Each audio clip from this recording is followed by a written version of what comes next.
au-dessus du lot. Et qu'est-ce que fait Marine Le Pen? Elle va à Saint-Sulpice célébrer Chirac, alors qu'elle va parler peut-être d'ailleurs. Exactement, merci Yael. On va prendre la direction donc, de la convention de la droite. Marion Maréchal est sur scène. Elle s'apprête donc à s'exprimer pour conclure cette journée et on l'écoute.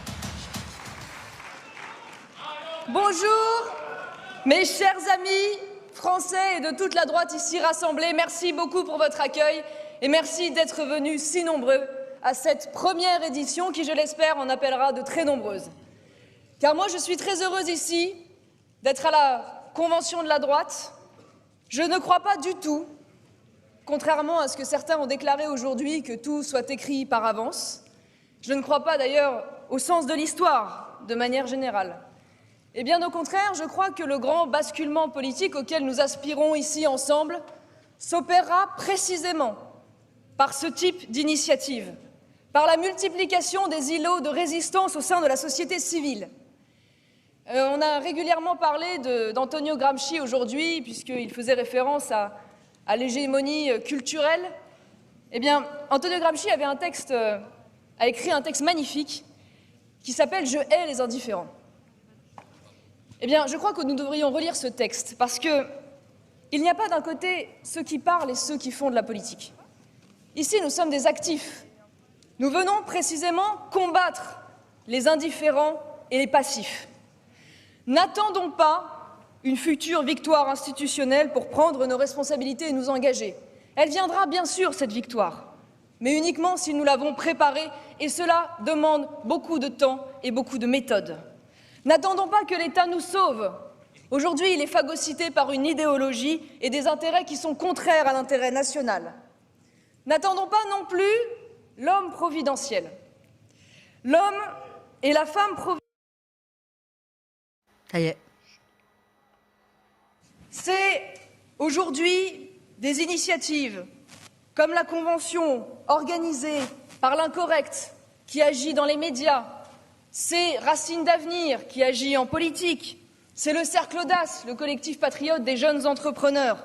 C'est aussi mon équipe avec l'ICEP, cette école qui ambitionne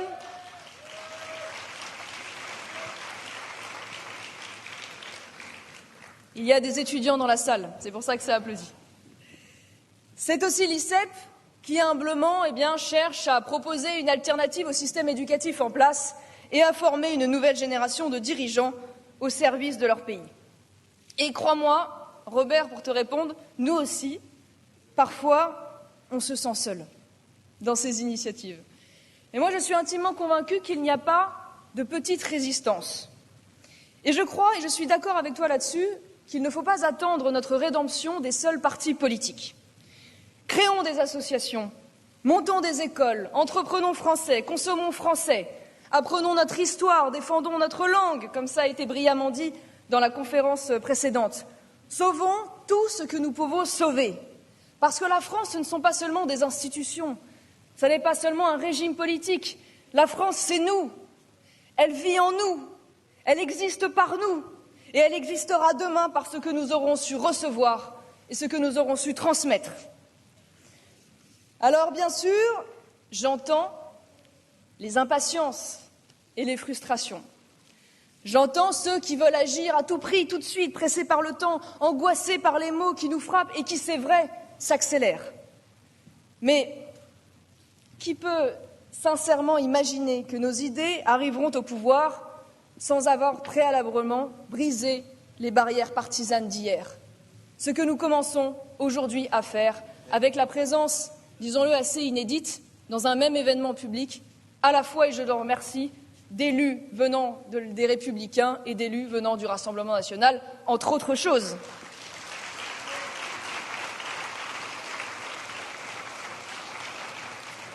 Avons-nous véritablement d'autres solutions que de reconstruire et de réunir par une vision de l'homme et de la société?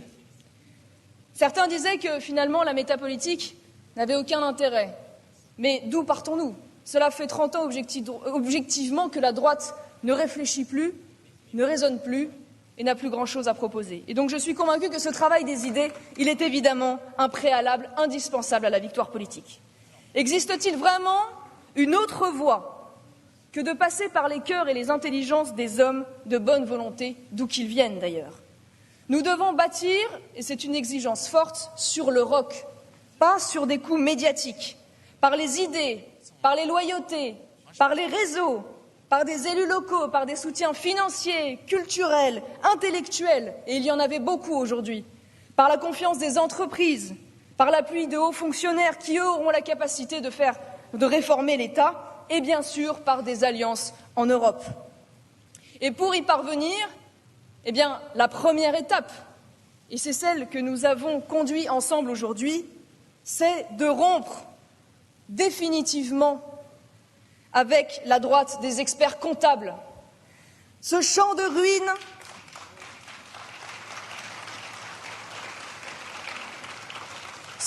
ruines idéologique qui n'a comme seule obsession que d'apparaître moderne. Là, je ne comprends pas parce que je finis par me dire qu'ils ont totalement oublié les penseurs dont ils sont pourtant censés être les héritiers en appartenant à ce courant de pensée. Et je pense notamment à cette phrase célèbre de Gustave Thibon qui disait « Être dans le vent, voilà l'ambition d'une feuille morte ». Eh bien ici, nous avons de bien plus grandes ambitions. Et ce ne sont pas seulement des ambitions de droite, ce sont des ambitions françaises. La première, pour pouvoir avancer, étant déjà de ne pas se laisser intimider au pays de la raison par tous les délires politico-médiatiques du temps. Il n'est pas simple, disons-le, de faire preuve simplement de bon sens face à une actualité qui est devenue un véritable Gorafi géant. Et j'exagère à peine. Je pense que chacun d'entre vous a en tête des exemples pour illustrer le propos que je viens de tenir. Je vais simplement vous donner le menu de cette semaine pour illustrer, puisque ça fait maintenant une semaine, d'ailleurs précisément, que le chef d'État canadien s'excuse pour s'être déguisé en Aladdin il y a 20 ans de cela, sous le regard jubilatoire des associations antiracistes. Pendant ce temps, eh bien, nous avons les néo-féministes qui organisent un salon à Paris, encensé d'ailleurs par la grande presse de gauche, pour, je cite, « dénoncer l'hétérosexualité comme régime politique ». Pendant ce temps, Agnès Buzyn, c'est tellement cocasse d'ailleurs que ça a été rappelé et redit à plusieurs reprises aujourd'hui, qui, je le rappelle, est la ministre de la Santé, rien que ça, explique très sereinement sur un plateau de télévision qu'un père peut être une femme ou même une grand-mère dans le cadre du débat sur la procréation médicalement assistée. Et comme je vous le disais, ce sont des exemples réduits, puisque je ne vous ai servi là que le menu de cette semaine. Alors, quand je vois tous ces exemples, je reviens un petit peu sur les grands débats qui animent aujourd'hui les familles de droite, les familles nationales au sens large, et je crois que nous pouvons longtemps nous écharper sur les stratégies à mener ou sur les clivages pertinents à investir politiquement. Mondialistes contre souverainistes, populistes, conservateurs. Je crois qu'en réalité, il y en a un qui va mettre absolument tout le monde d'accord dans cette salle, quelle que soit leur origine politique. Ça m'apparaît être le clivage le plus central et le plus évident, c'est bien idéologie contre réalisme. Et face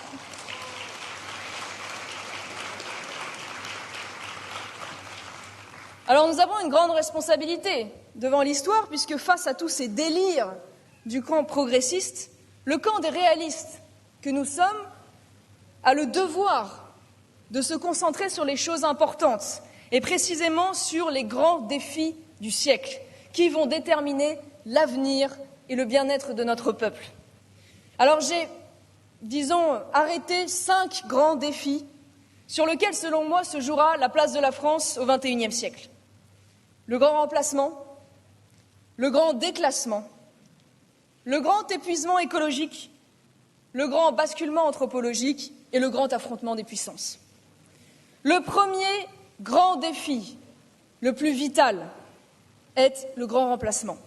Ce compte à rebours démographique qui nous fait déjà entrevoir la possibilité de devenir minoritaires sur la terre de nos ancêtres, avec, pour corollaire, le grand ensauvagement d'une société multiculturelle qui se veut fracturée et violente. Alors je ne m'attarderai pas sur ce sujet car il a été très largement développé aujourd'hui, mais je me contenterai de dire que face aux droits des minorités, nous avons et nous devons opposer fermement notre droit à la continuité historique, notre droit à voir le primat de notre culture française, avec tout ce que ça implique, contrairement à ce que semble penser M. Enthoven, qui considère que l'identité n'existe pas, eh bien, nous avons le droit d'opposer le primat de cette culture française sur des revendications politico-religieuses étrangères.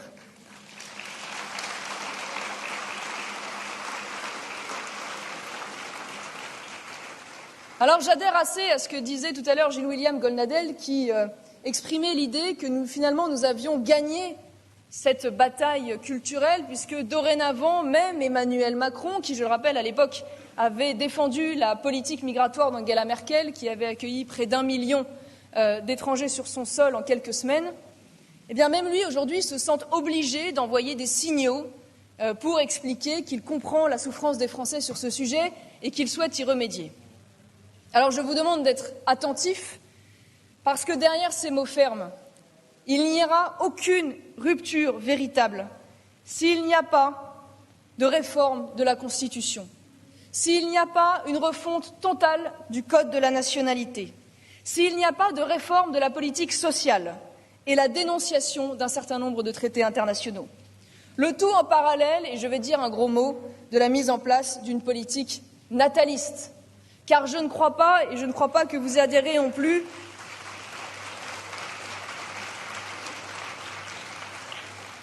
je ne crois pas que les peuples soient interchangeables, et bien que je crois fondamentalement à l'assimilation, je pense qu'il faut des conditions pour que cette assimilation fonctionne, et je pense en premier lieu que pour s'assimiler, il faut s'assimiler à quelqu'un et à quelque chose. Le deuxième défi, qui est largement d'actualité, du moins tous les samedis, c'est le grand déclassement.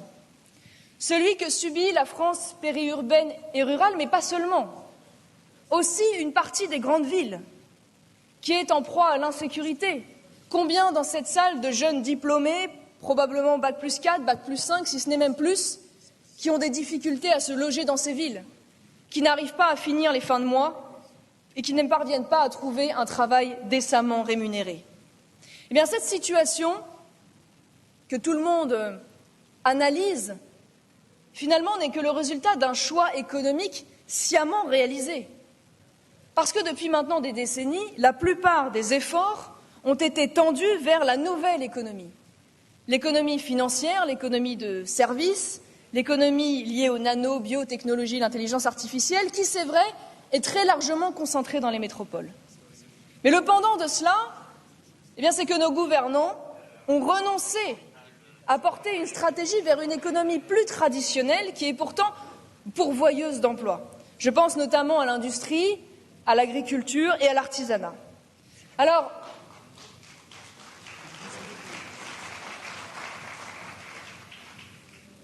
cela est-il inéluctable? Une fois de plus, je ne le crois pas. Je crois à la réponse politique et je pense que 3 axes pourraient être investis face à ce phénomène de la France des 2 vitesses qui se développe. D'une part, baisser le poids des impôts et des taxes, mettre fin à une spoliation étatique, et je pèse mes mots, qui freine et fragilise prioritairement l'économie non délocalisable.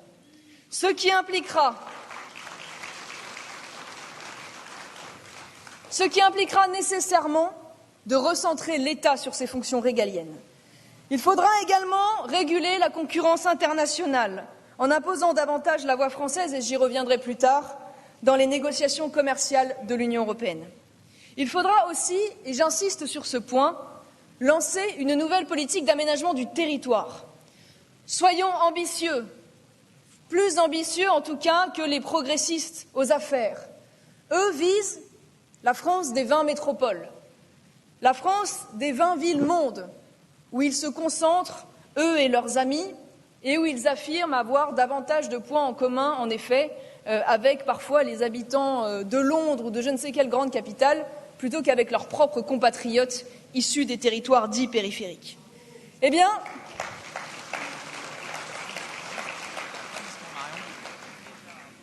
je pense que nous pouvons au contraire viser la France des 100 villes, miser sur les villes intermédiaires pour remailler l'emploi sur le territoire et désengorger des métropoles devenues économiquement inaccessibles. Pour cela, nous devons mieux distribuer les crédits publics sur l'ensemble du territoire. Nous devons investir plus équitablement dans les infrastructures, ce qui n'est pas le cas aujourd'hui. Nous devons davantage distribuer de crédits de soutien à l'innovation et à la culture dans ces villes intermédiaires. Nous devons inciter à l'installation des entreprises qui n'ont pas vocation à se développer exclusivement dans les très grands centres urbains. Nous devons assurer l'accès au numérique et nous devons bien sûr maintenir une politique de transport équitable. Tout cela est le simple résultat de choix politiques, d'investissements orientés différemment. Mais encore faudrait-il du moins sortir de cette fascination finalement politique qu'ont aujourd'hui nos élites pour ce modèle des grandes métropoles mondialisées. Le troisième défi est le plus omniprésent dans le débat public. Il s'agit et ça énerve beaucoup Laurent Alexandre, du grand épuisement écologique. Alors c'est vrai, notre environnement est épuisé par un modèle productiviste, imposé, et c'est là d'ailleurs la grande incohérence des écologistes, par la pression de la concurrence mondiale et un modèle de consommation devenu internationalisé. Des paysans qui se suicident, des champs devenus stériles à force de produire, des écosystèmes qui disparaissent saturés de déchets et de produits chimiques. Ce modèle, en plus de détruire, est un échec économique. Pour la première fois de son histoire, un rapport du Sénat annonce que d'ici 2023, la France pourrait importer davantage de produits agricoles qu'elle n'en exporte. Alors, je l'affirme aujourd'hui, l'écologie, en réalité, est un conservatisme.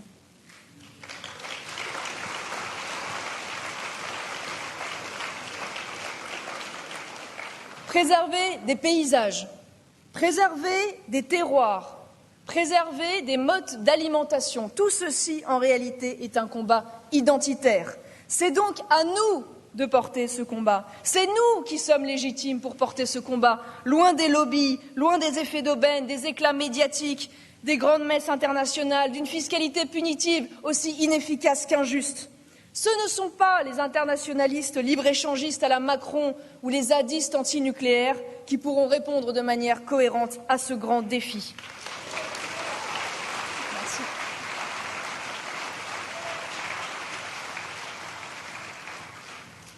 Nous sommes, je le répète, les plus légitimes à proposer des modèles économiques alternatifs qui encouragent à produire et à consommer local.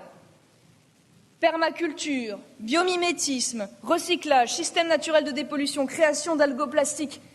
Je vais vous dire, quand je vois toutes ces innovations technologiques qui avancent, je suis très très loin du catastrophisme ambiant et notamment de celui de Greta. Bien au contraire, je suis incroyablement optimiste sur ce que la science va nous permettre de révolutionner en termes de production et de consommation pour demain mieux respecter la nature.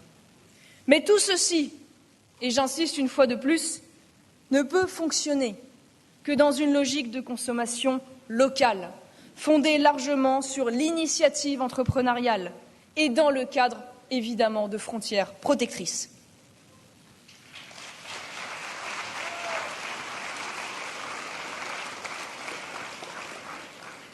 Alors l'actualité législative nous conduit au quatrième défi, le grand basculement anthropologique, qui n'est pas sans lien d'ailleurs avec la question écologique que je viens d'évoquer. Et je ne saurais mieux dire les mots que Solzhenitsyn, ce qu'il déclarait à ce sujet. L'homme tel que nous l'avons toujours connu était le sujet de l'histoire. Aujourd'hui, il se transforme en copeau du progrès technique. Jusqu'alors, le progrès technique a toujours eu tendance à entamer la nature. Aujourd'hui, il commence à entamer la culture et l'homme. Je pense que ces mots de ce grand visionnaire, disons-le, résonnent particulièrement bien dans la société actuelle.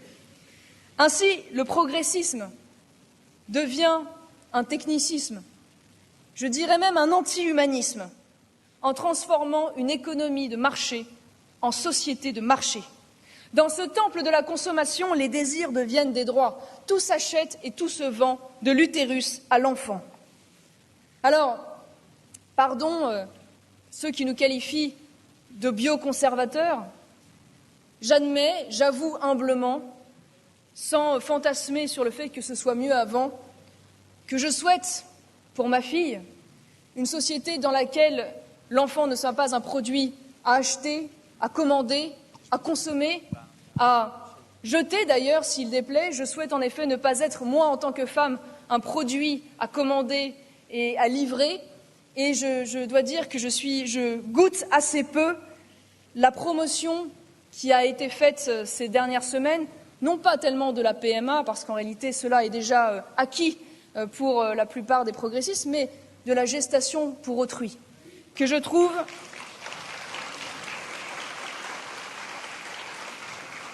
profondément indécente, et je le dis avec beaucoup de force, je trouve profondément indécent que des couples aujourd'hui qui sont allés sciemment violer la loi française, louer le ventre d'une femme, acheter un bébé, reviennent aujourd'hui avec ce bébé dans les bras, se défaussent de leurs responsabilités et nous accusent à nous d'être inhumains et de ne pas défendre le droit de l'enfant.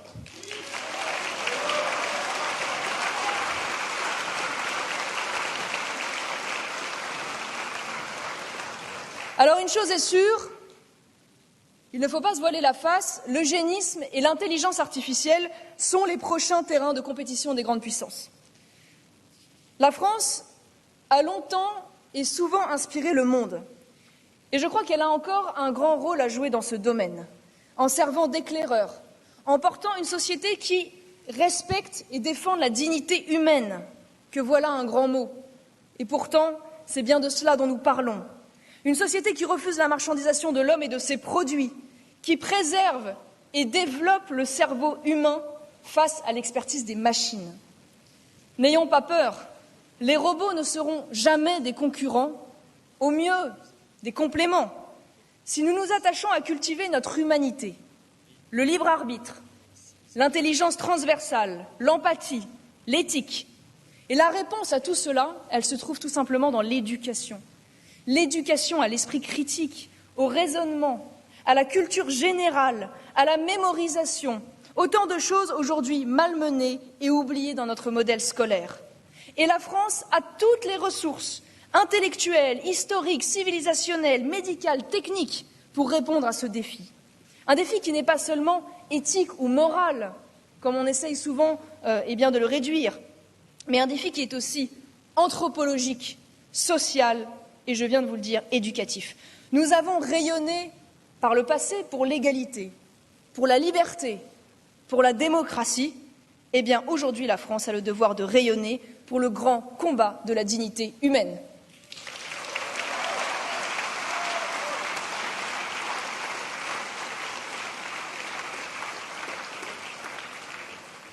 Enfin, le dernier défi, et non des moindres, le grand affrontement des puissances. La fin de l'histoire n'a pas eu lieu. Aujourd'hui, des nations autrefois en sommeil réinvestissent le jeu mondial. La Chine et plus largement l'Asie, mais aussi la Russie, deviennent de plus en plus offensifs, tandis que les États-Unis défendent bec et ongle leur place. Le gouvernement ne semble pas comprendre que l'économie est aujourd'hui devenue le nouveau terrain d'affrontement des superpuissances. Il semble, comme les pacifistes en 40, ne pas vouloir regarder et affronter l'adversité là où elle se trouve. Augmentation démographique mondiale, espionnage industriel, captation des entreprises stratégiques par l'étranger, mutation de l'actionnariat et délocalisation massive, hégémonie des GAFA sur nos données, nouvelle guerre du droit et du dollar, colonisation des terres agricoles et captation de nos ressources, pour ne citer que celle-ci. Cette énarchie des années 2000, actuellement aux commandes, avec son logiciel des années 90, car s'il y a bien des ringards sur le plan idéologique aujourd'hui, ce n'est pas nous, mais c'est bien cette caste aujourd'hui au pouvoir. Cette énarchie des années 2000 qui n'a pas d'autres ambitions pour nous que de nous transformer en nation de second rang, en protectorat américain, en musée à ciel ouvert pour tourisme de masse, cantonné à une économie de service. Eh bien pourtant, avec un peu de méthode, avec un peu de courage et avec un peu de patriotisme, nous pouvons retrouver une ambition de puissance. Alors c'est vrai, derrière la puissance, il y a ça a été dit, la question de l'identité. Parce qu'avant de savoir ce que l'on veut, une entité doit d'abord savoir ce qu'elle est. Mais néanmoins, je suis intimement convaincue, et c'est en cela que je suis très optimiste et que j'ai confiance dans les hommes et la politique pour inverser la donne. Il suffit d'avoir la force de gouverner et simplement de concentrer nos efforts sur ce qui garantit notre indépendance et notre influence. Alors, 3 choses. L'armée, une armée de qualité. Et j'entends par là une capacité de projection et une industrie de défense qui sont toutes deux la garantie de l'autonomie de notre indépendance diplomatique pour mener cette diplomatie d'équilibre qui a fait que la voix de la France a été si longtemps et si dignement entendue par les autres nations. Notre présence sur les 5 continents, dois-je vous rappeler que la plus grande frontière française se trouve avec le Brésil. Notre territoire, notre géographie et la francophonie, qui nous offrent aujourd'hui des opportunités exceptionnelles mais inexploitées, qui pourraient demain se retourner à notre avantage.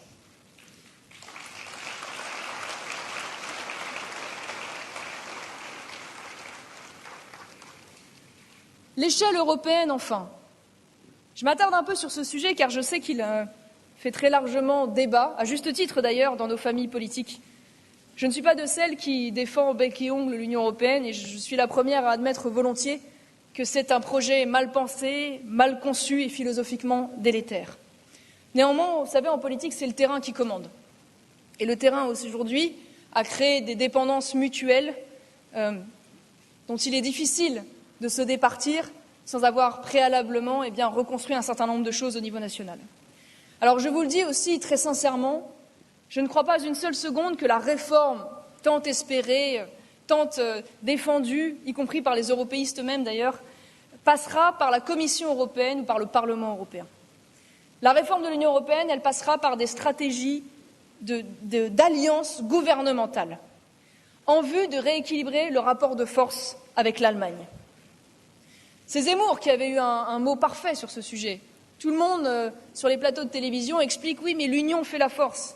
Et l'union fait la force, certes, mais quand vous tirez la corde dans le même sens. Si vous avez d'un côté l'Allemagne qui tire vers là et la France qui tire vers là, bien évidemment que cette union, bien au contraire, devient une incroyable faiblesse. Et c'est là aussi où je suis très optimiste, puisque c'est la France qui a la clé du destin européen. C'est nous qui avons la clé. Depuis que l'Union européenne existe, la France n'a quasiment jamais été mise en minorité sur un texte qu'elle ne voulait pas. La réalité, c'est que notre servitude a toujours été volontaire. Les gouvernements successifs ont voulu accompagner, défendu, milité pour les politiques européennes qui se font aujourd'hui contre les intérêts français. Et nous avons les moyens, plus que quiconque au sein de l'Union européenne, de renverser ce système de l'intérieur. Nous sommes membres fondateurs. Après le départ du Royaume-Uni, nous avons la plus grande armée européenne. Nous sommes le seul membre permanent de l'ONU, les seuls à avoir la bombe nucléaire. Nous sommes la 2e économie. Nous sommes parmi les quelques contributeurs nets. Nous sommes une puissance universelle qui, d'ailleurs, voit bien au-delà du simple projet européen. Et avec tout cela, avec toutes ces particularités, nous n'aurions pas les moyens d'imposer notre voix dans le concert des nations européennes ?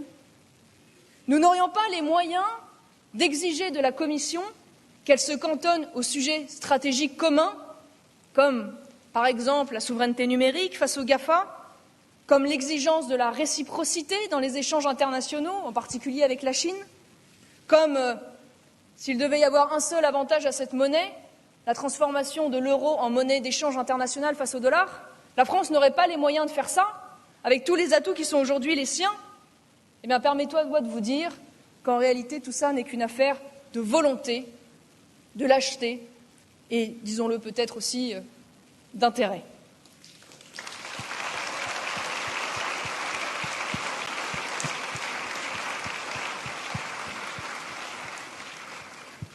Donc, je le répète, puisque certains ont eu un discours un peu différent aujourd'hui, moi, je suis très optimiste.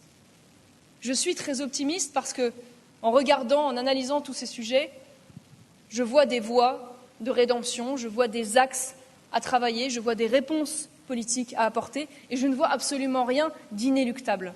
Néanmoins, je vois un obstacle, peut-être le principal d'ailleurs, qui se trouve dans cette petite musique du renoncement, cette tentation permanente du désespoir, ce sentiment de fatalité d'un combat déjà perdu. Alors, nous sommes censés, je l'ai dit tout à l'heure, être le camp des réalistes. Nous sommes censés être le camp des conservateurs. Nous sommes censés être les défenseurs de la nation, de la famille, de la tradition, de l'autorité. Nous sommes le camp de l'expérience. Nous ne sommes pas le camp de la table rase. Nous avons l'humilité de nous retourner et de regarder ce qui a été fait par nos ancêtres de juste, de bon et de vrai pour tenter d'en tirer les leçons et les transmettre à notre tour humblement à l'échelle de notre civilisation. Alors par pitié, regardez derrière vous et ne soyez pas infidèles à votre histoire en vous abandonnant à cette facilité du renoncement. Vous qui êtes des Français patriotes, vous savez mieux que quiconque que la France a connu, c'est vrai, de terribles chutes. Mais elle a aussi et surtout vécu d'incroyables et sublimes résurrections. Je comprends évidemment qu'il puisse y avoir du doute, mais je ne comprends pas du tout qu'on puisse perdre espoir.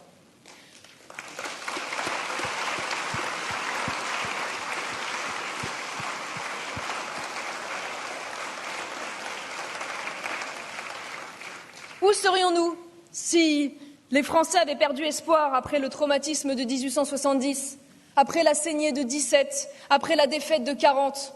Ah sûrement oui, ils ont douté. Probablement d'ailleurs encore plus que nous, dans les larmes, le sang et les lendemains sombres. Et pourtant, chaque fois, ces Français ont démenti l'avenir terrible qui semblait se profiler. Et nous, Français, avons une chance incroyable.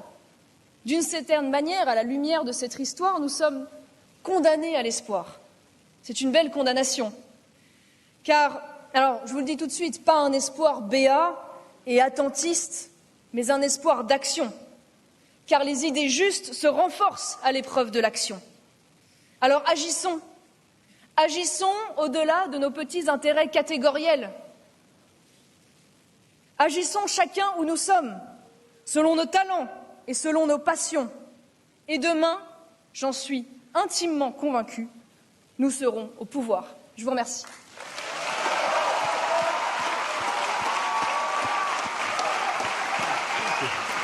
Marion Maréchal, le discours de clôture de la Convention de la droite, vous venez de le suivre en direct.